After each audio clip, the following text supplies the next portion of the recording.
This is TCE, Theology and Current Events, number 45, Dating Advice to Young Catholics.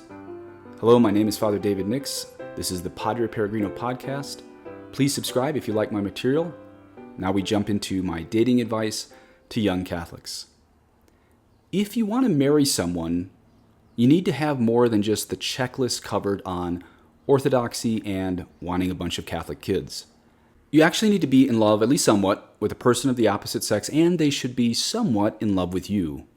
You only got one shot at this, and you really don't want an annulment. So go slowly and deliberately in courting. Marry someone you love, but don't look for someone who's perfect, because perfect people don't exist.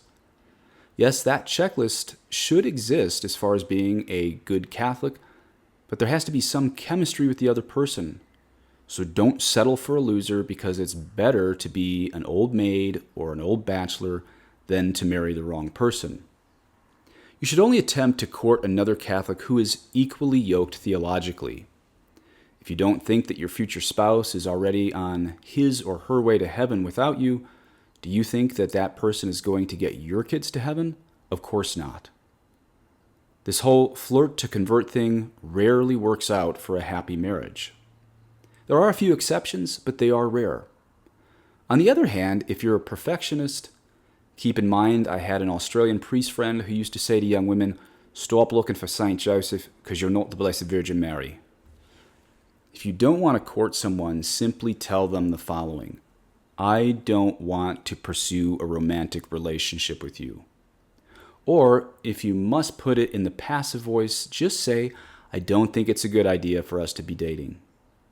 Do not blame it on your spiritual director and say, my spiritual director doesn't think I should date you. Do not blame your decision on God and say, I prayed about it and God told me in adoration you're not the right one. Why not? Because to put your own personal decision to not be with someone on your spiritual director's shoulders is probably dishonest. Of course, if it is honest, then you have bigger problems. Your spiritual director is now fulfilling the role of a guru babysitter in your life. And that's one reason why I frequently say to people these days, you just need a good confessor, not a spiritual director.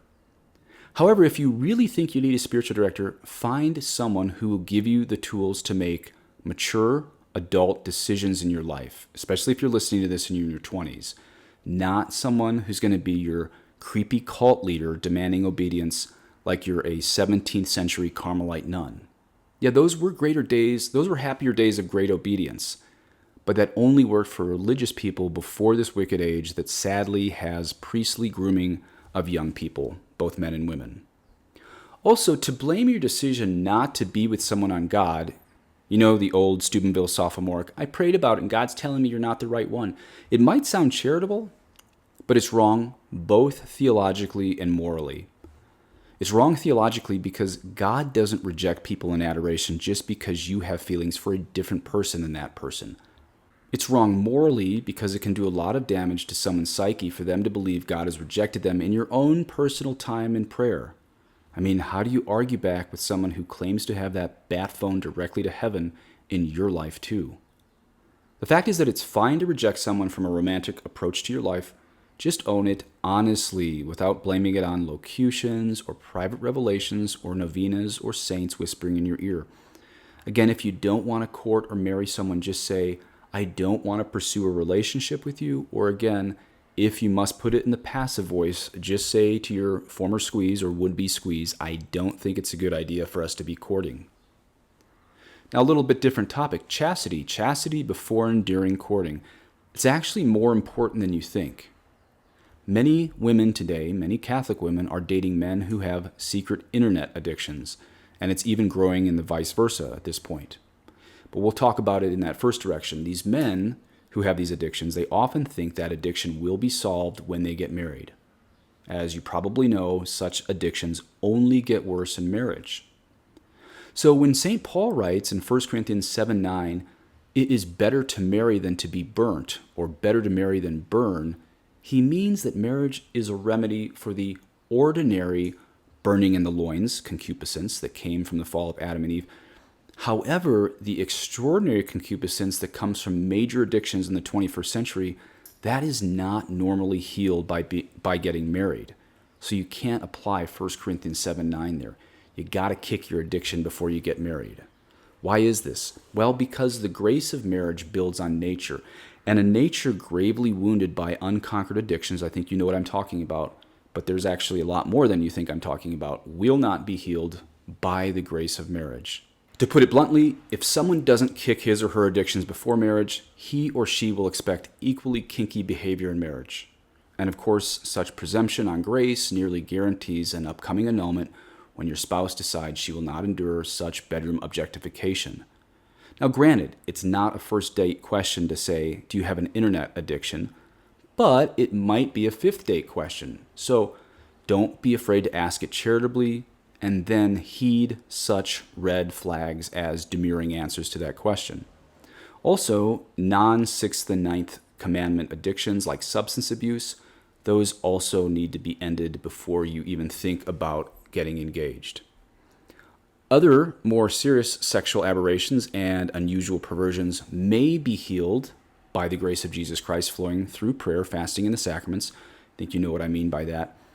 But you need to have conquered them for a good 5 years before courting or dating anyone of the opposite sex. Again, find out before marrying someone if they've had addictions to drugs or bad internet or the sins we're talking about now or attachments to anything else, including laziness or unemployment. Again, there's no perfect person, but serious addictions need to be revealed before you think of proposing to somebody. And again, you gotta be equally yoked with someone who you would trust to get your kids to heaven if you died before them. Okay, and how about when you're finally engaged? This is gonna be unpopular, but you should still stay very, very chaste. I mean, not going right up to that ledge. Nobody needs a trial run to know if they are marriage material. All parts will fit, so I guarantee you don't need a test drive. In fact, St. Thomas Aquinas teaches that making out for the unmarried is a mortal sin.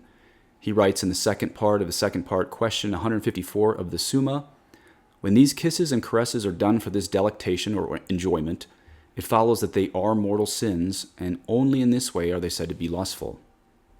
And now we'll wrap this up. In summary, court only someone you think you could marry. Make sure that person is Orthodox, but also make sure it's someone you enjoy emotionally and would want to procreate with one day. It's good if you're in love, but then also realize there are no perfect spouses. Move on in honesty if you don't want to court someone. Just tell them you don't see a future with them. It's better for you to break their heart than to tell them God has rejected them. And I cannot stress enough, again, finding someone equally yoked. The flirt to convert thing rarely works. Finally, if you don't want a future full of annulments, aka Catholic divorces, just remember this. You've only got one shot at this, so don't settle for someone who won't get you and your future kids to heaven. Marry a very holy Catholic, unattractive person of the opposite sex, but don't look for the perfect one because they don't exist. Please note, this podcast was based on a recent blog post I wrote called Advice to Young Courting Catholics. Courting is chaste and with a purpose to marriage, where dating is usually just random people you meet, and it's usually unchaste.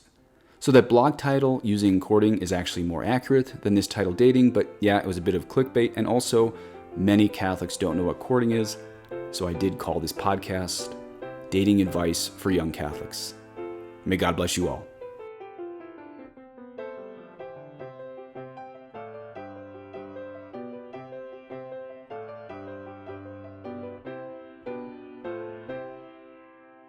Just gotta trust in God.